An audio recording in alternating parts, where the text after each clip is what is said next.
ఎంజీరావు గారు, భారతదేశ చరిత్ర అంటే సజీవ మానవ చరిత్రకు ఒక తార్కాణం. అలాంటి భారతదేశ చరిత్రలో మహాత్మా గాంధీ స్థానం అనేది చాలా సుస్థిరం. సో భారతదేశ చరిత్రలో గాంధీజీ స్థానం ఏంటి?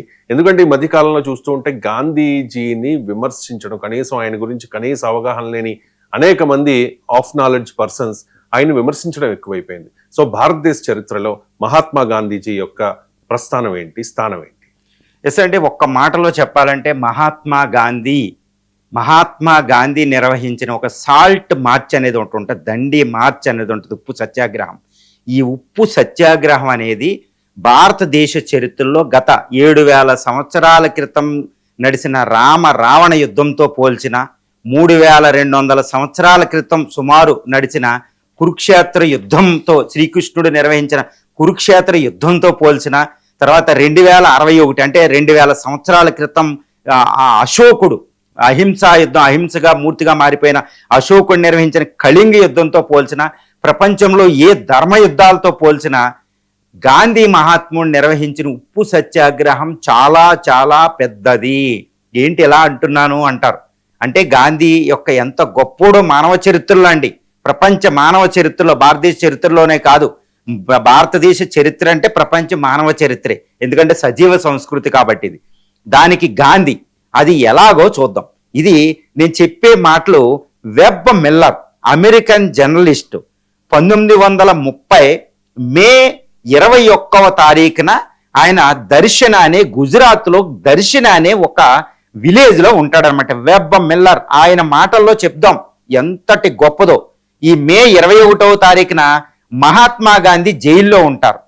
మే 21వ తారీఖున సరోజినీ నాయుడు 2,500 మంది గాంధీ అనుసరుల్ని అహింసలో పూర్తిగా నిబద్ధత, వాళ్ళ యొక్క స్థితప్రజ్ఞత భావంతో ఉన్న 2,500 మందిని తీసుకెళ్తుంది. మణిలాల్ గాంధీ, అబుల్ కలాం ఆజాద్ ఉంటారన్నమాట.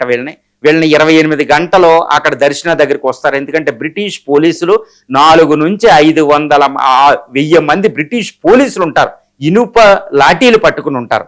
ఇది వెబ్ మిల్లర్ మాటలో. ఈ వెబ్ మిల్లర్ అమెరికన్ ప్రెస్కి ప్రపంచంలో 1350 పత్రికల్లో పబ్లిష్ అయిన స్టోరీయే ఇప్పుడు నేను చెప్తున్నా. దీంతో భారతదేశం యొక్క స్వాతంత్ర దీక్ష అంటే ఏంటో తెలిసింది ప్రపంచానికి. అందరూ ఒకటి అంటారు, స్వతంత్రం వచ్చింది గాంధీ వల్ల కాదని. వాళ్ళని ఏమనాలో ఇప్పుడు చెప్పొచ్చు అనమాట. మీరంతా 1350 పత్రికల్లో ముద్రించబడతాయి. లియో టాల్స్టాయ్ లాంటి నోబెల్ లారెట్స్ అందరూ అప్పుడు మెక్డొనాల్డ్కి లెటర్ రాస్తారు. బస్తాల కొద్దీ బ్రిటిష్ ప్రైమ్ మినిస్టర్ లెటర్స్ వస్తాయి. అందులో Rabindranath Tagore, Leo Tolstoy, Americans అందరూ ఉంటారన్నమాట. గుర్తుపెట్టుకోవాలి. ఇప్పుడు నేను చెప్పబోయేది అమెరికన్ సెనేట్లో ఒక సెనేటర్ చదివాడు. బ్రిటిష్ మీద అంత ప్రెజర్ అవుతుంది. బ్రిటిష్ మోరల్గా ఉండే ఒక రాజ్యం కాదు, ఇది ఒక పశుత్వంతో కూడిందని ప్రపంచం అంతా తెలుస్తుంది అనమాట. అప్పుడు భారత స్వతంత్ర సమరానికి పూర్తి మద్దతు ఈవెన్ అమెరికా నుంచి, యూరోప్ కంట్రీ నుంచి, ఈవెన్ బ్రిటిష్ పీపుల్ నుంచి కూడా వస్తుంది. ఏం రాశాడు వెబ్ మిల్లర్ అంటే గుర్తుపెట్టుకోవాలి. దర్శన అటాక్ ఇది భారత సంస్కృతికి నిలువుటెద్దు. నేను అందరూ అంటారు, ఈ ఎంజీరావు గారు ఏంది ఎలా అనేసారు, రామరావణ యుద్ధం కంటే గొప్పది, దండి మార్చి, కురుక్షేత్ర యుద్ధం శ్రీకృష్ణుడు నిర్వహించిన కంటే యుద్ధం కంటే గొప్పది, కళింగ యుద్ధం కంటే గొప్పదని ఎందుకు అంటున్నానో వినండి. ఎందుకంటే రాముడు ధర్మాన్ని స్థాపించడానికి కొన్ని లక్షల మందిని సంహరించవలసి వచ్చింది, ఇంక్లూడ్ రావణుడి ఫ్యామిలీ. శ్రీకృష్ణుడు ధర్మాన్ని నిలబెట్టడానికి కొన్ని కోట్ల మందిని అక్కడ కురుక్షేత్ర యుద్ధం ప్రకారం అన్ని ఆక్షాహుణులు 11-18 ఆక్షాహుణులు చనిపోతే ధర్మబద్ధం వచ్చింది కుంతి మాటల్లో, అవునా కదా. కానీ కళింగ యుద్ధంలో 1,00,000 మందిని చంపేసిన తర్వాత ఆయనకి అహింస అర్థమైంది అశోకుడికి. కానీ వాళ్ళు ధర్మాన్ని స్థాపించారు భారతదేశంలో. ప్రపంచంలో ధర్మ యుద్ధాలకు ఒక నిలువుటెద్దుది అనమాట అలాంటి. కానీ ఎప్పుడు వేరే దేశంలో ధర్మానికి జరగవు, భూభాగాలకి డబ్బుల కోసం జరిగింది. కానీ భారత సంస్కృతులు ధర్మం కోసం యుద్ధం జరిగింది, సత్యం కోసం యుద్ధాలు జరిగింది. ఇప్పుడు దండి మార్చి ఎందుకు జరిగిందంటే ఈ 2,500 మందిని వెబ్ మిల్లర్ మాటలో చెప్పాలంటే లినుప రాడ్డులు కొడుతూ ఉంటే, వాళ్ళ తల మీద, టెస్టికల్స్ మీద, పొట్టలో గుద్దుతూ ఉంటే కనీసం వాళ్ళు కొట్టే ఇనుప లాడ్డీలకి చెయ్యి ఎత్తి అడ్డు కూడా పెట్టుకోకుండా అహింసకు అంకితం అయిపోతారన్నమాట.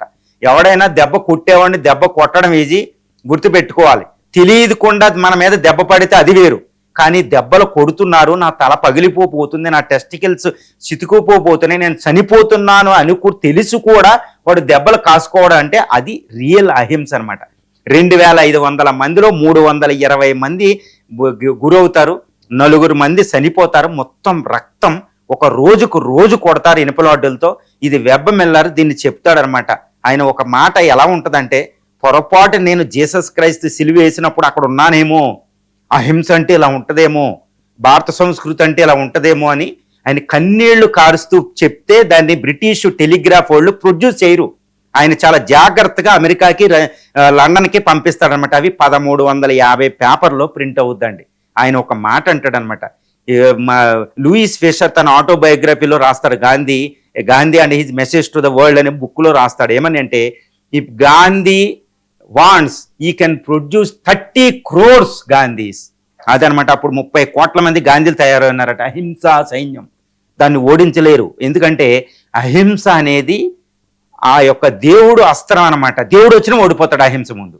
సత్యం అహింసల ముందే దేవుడు ఓడిపోతాడు అనమాట. ప్రేమతత్వం, ఈ ప్రేమతత్వంతో నింపుకున్న సత్య అహింసాలనే ఆయుధాలు వాడుతుంటే దేవుడు కూడా నిలబడదు కదా, బ్రిటిష్ వాడు ఎంత. అది భారత సంస్కృతి ఇచ్చిన ఒక అద్భుతమైన అస్త్రం. ఇలాంటి సత్య అహింసలనే వాటిని వెపనైజ్ ఆయుధాలుగా మలిసి కురుడుగట్టిన నియంత్రణలు ఓడించిన దేశం ప్రపంచంలో ఏ దేశమైనా ఉంటుందండి, అది భారతదేశమే. అది భారత సంస్కృతే. ఈ వెపన్స్ చక్కగా వెపనైజ్ చేసింది ఎవరు అంటే, ఒక అప్పట్లో 78 సంవత్సరాల ఒక పళ్ళు లేని ముసలి, తల లేని ఒక చిన్న ముసలి గాంధీ మహాత్ముడు అనమాట. ఆయన గాంధీ మహాత్ముడు. ఈయన రాముడు భక్తుడు, రాముడిని మించిపోయాడు. కృష్ణుడు భక్తుడు, కృష్ణుడిని మించిపోయాడు. ఈయన భారతీయుడు అండి. ఇలాంటి సంస్కృతి అనమాట. అది దండి మార్చి. ఆ దండి మార్చి నుంచే మార్టిన్ లూథర్ కింగ్ ఆదర్శంగా తీసుకుని నీగ్రోలకి civil rights movement United States 1963లో ఓటు హక్కులు తీసుకొస్తాడు. తర్వాత నెల్సన్ మండేలా 24 సంవత్సరాలు 28 సంవత్సరాలు జైల్లో ఉండి ఓపిక, పేషెన్స్ అంటే ఏంటి తెలిసి south Africa first block president అయిన తర్వాత రాజ్ఘాట్ దగ్గరకు వచ్చి ఎల్లకిలా మొక్కి చెప్తాడనమాట, గాంధీ శిష్యుడు నేనని. యాసర్ అరాఫత్ ముస్లిం అయిన కత్తిని పక్కన పెట్టి ఆలివ్ బ్రాంచ్ తీసుకొచ్చి గాంధీ శిష్యుడిని అని చెప్తాడు. తర్వాత దలాయి లామా నేను గాంధీ శిష్యుడిని అని చెప్తాడు. ఒబామా నేను గాంధీ శిష్యుడిని అని చెప్తాడు. ఆంగ్ సాన్ సూకి నేను గాంధీ శిష్యుడు, ఇప్పటికీ జైల్లోనే ఉంది ఆవిడ. గుర్తుపెట్టుకోవాలి, అహింస కోసం పోరాడుతూ. వీళ్ళు ప్రపంచంలో 7 ఖండాలు ఆల్మోస్ట్ డెస్మండ్ టిటో ఇంకా వచ్చి మొక్కుతారు. ఇంకా వీళ్ళందరూ నోబెల్ పీస్ ప్రైజ్ వచ్చిన వాళ్ళు చెప్తున్నాను నేను. ఇది గాంధీ భారత సంస్కృతి. జ్యోతి విశ్వగురు అంటే గాంధీ ఎంతటి సంస్కృతిని ఎలా తీసుకెళ్లాడో చెప్పవచ్చు అనమాట. ఇంకా గాంధీకి చెప్పాలంటే, భారతదేశంలో రాముణ్ణి తయారు చేసిన విశ్వామిత్రుడు, వాల్మీకి, శరభాంగుడు, అగస్త్యుడు ఇలాంటి గురువులు ఉంటారన్నమాట. వీళ్ళందరూ ఆశ్రమంలో అహింసను చక్కగా చేసి రాముడు రూపంలో మన ముందు పెడతారు. గుర్తుపెట్టుకోవాలి, ఆశ్రమం నుంచే పుట్టిన ఇవన్నీ తప్పేం కాదు. తర్వాత సీతను తీసుకొస్తారు అక్కడ, గరిహి, తర్వాత ఎంతో మంది గురువులు అక్కడ. సీత వెనకాల ఇంకో 5 గురువులు ఉంటారండి.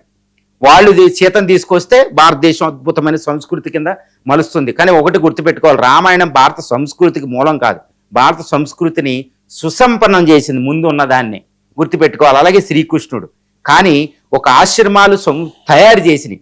కానీ గాంధీ సబర్మతి ఆశ్రమం ఏం చేసిందో తెలుసా? దదీచి ఆశ్రమం గడ్డ మీద పుట్టిన సబర్మతి ఆశ్రమం, దదీచి వెన్నుపాము ఇచ్చి వజ్రాయుధం తయారు చేయడానికి సాక్రిఫైస్ చేసిన దదీచి ఆశ్రమం మీద వచ్చిన సబర్మతి ఆశ్రమం మొట్టమొదటిగా రాజకీయాల్లో కూడా వచ్చింది. అదే ఈ అహింసని, సత్యాల్ని రాజకీయంలో ప్రవేశపెట్టింది. కేవలం మానవ చరిత్రలో, భారతదేశ చరిత్రలో సత్య అహింసల్ని రాజకీయాల్లో పెట్టిందనమాట. ఇది ఎప్పుడుదో కాదండి, మన తండ్రి ముందు ఒక తరం ముందు అంతే. ఇది నమ్మలేని నిజం. అది ఐన్స్టీన్ అంటారన్నమాట. Such a man walked on this earth with flesh and blood is unbelievable to future generation అంటాడు ఆయన. అంటే రక్త మాంసాలతో ఈ భూమి మీద గాంధీ నడిచాడంటే నమ్మలేమని Einstein, one of the greatest scientists on the earth, అది ఆయన అన్నది. చార్లీ చాప్లిన్ అంటే గొప్పోళ్ళు, మార్టిన్ లూథర్ కింగ్, సరే చూసుకోండి ఎంతమంది, Rabindranath Tagore, the greatest persons accepted it. మనం కొంతమంది యాక్సెప్ట్ చేస్తారా లేదని, this is not the question. నేను ఇందా చెప్పాను, మాతృత్వాన్ని వర్ణించడానికి మానవుడితో no human created language, no expressive element, no communication suffices enough to describe what is motherhood. మాతృత్వాన్ని వర్ణించలేనట్టు గాంధీ తత్వాన్ని వర్ణించలేమన్నమాట. అది గాంధీ తత్వం, full sacrifice, universal love. God అంటే ఇంకొక భాషలో చెప్పాలంటే యూనివర్సల్ లవ్, ప్రేమ తత్వమే గాడ్. ఇది అన్ని మతాల్లో చెప్పింది. ప్రేమతత్వం రూపంలోనే ఈ యూనివర్స్ ఉంటది.